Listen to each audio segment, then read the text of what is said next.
Урматтуу мекендештер, бүгүн мен сиздерди улуу жеңиш майрамы менен чын жүрөктөн куттуктап кетким келет. Биздин эл үчүн, деги эле дээрлик Советтер Союзунда жашаган элдер үчүн бул бир гана экинчи дүйнөлүк согуш эмес.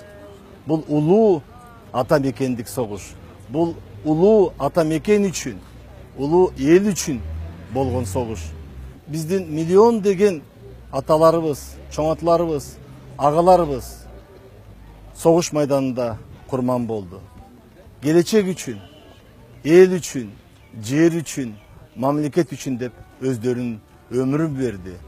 Бир гана ушул Советтер Союзунун эли, биздин аталарыбыз, баатыр агаларыбыз фашисттик Германияны токтото алды. Экинчиден, бүгүн биз үчүн, биздин үй бүлө үчүн абдан ыйык күн. Анткени бүгүн ушул Керимбүбү Шопокова эжебиздин 100 жылдыгы болуп отурат. Эгерде эжебиздин түбөлүк жары Дүйшөнкул Шопоков согуш майданына кетип, согуш баатыры болсо, Керимбүбү апабыз талаанын, эмгектин баатыры болуп, ошол баардыгы жеңиш үчүн, баардыгы фронт үчүн деп өзүн аябай иштеген.